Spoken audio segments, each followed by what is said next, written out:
Hey folks, it's Grant over at Local Cooling Farms. We got a storm system moving in this afternoon, so I'm getting the cattle over to the acre paddock, which is this paddock over here. It's got a field fence around it, and then the cattle are over there. We have this layer flock here, and we got this little tight space where we have to get the cattle around, but these cattle are pretty well trained to do this sort of thing, so we're going to see how this goes. So again, we want to get the cattle from over there around and through a really tight space here across this ditch and back into this paddock. So that's what we're going to do. I know the cattle are going to be a little hungry. They've been in this paddock for 2 days, so they should be ready to go.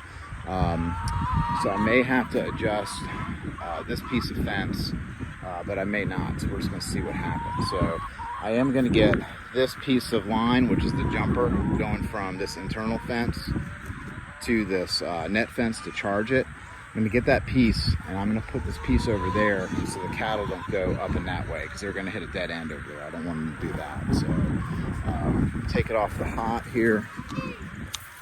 And you know, a lot of times we talk about leader follower systems.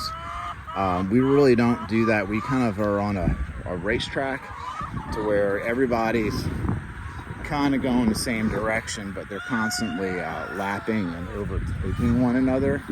So it's a little bit of a different deal on that. So we've got goats, we've got the layers, and we've got the cattle. And so we don't have a pure, like I said, lead or follow. We've got a racetrack. So actually, I think I'm going to go ahead and break that corner a little bit. This actually doesn't need to be hot right now, so that's just hooked to the ground.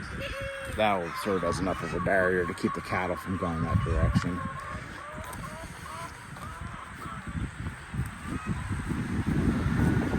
So what I'm going to do here is just break this corner. Also not let the birds out.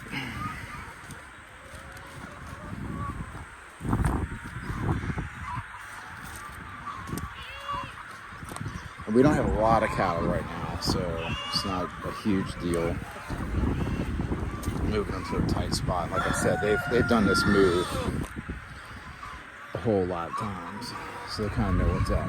All right.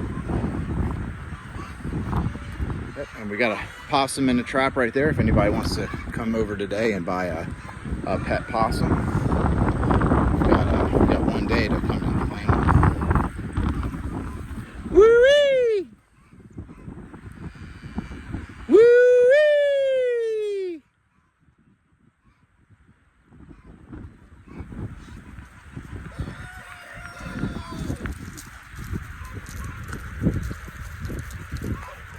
Oh yeah, he's motivated. And that was a piney woods right here. These two right here are piney woods too. Woo-wee! I know y'all trust me. That's like a 10-foot wide gap right there, so that's good. Woo-wee! Woo-wee!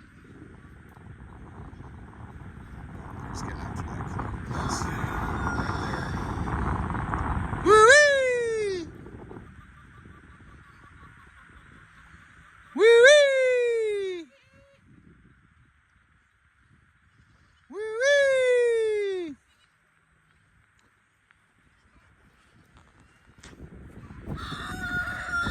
Woo-wee! Woo-wee! Nice. See, they're flowing through really nice right there. Woo-wee! Woo-wee! Woo-wee! Woo-wee! Woo-wee! Woo-wee!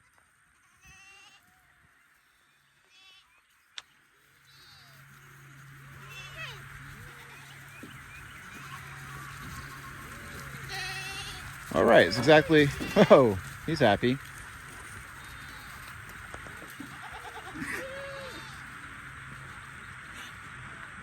All right, well, easy enough. Sometimes that doesn't go well, but sometimes it goes just as easy as it did right there. We got them to do a really weird turn because we asked them to funnel through a 10-foot wide and take a real sharp left 90-degree turn and through, you know, over the culvert and everything. So that's kind of a big ask when it comes to cattle. But once they're trained, it's not really a big deal most of the time. I want to stress that, most of the time. That could have gone weird. Like, it just depends on the day. All right, that's what we're doing. Y'all have a good one.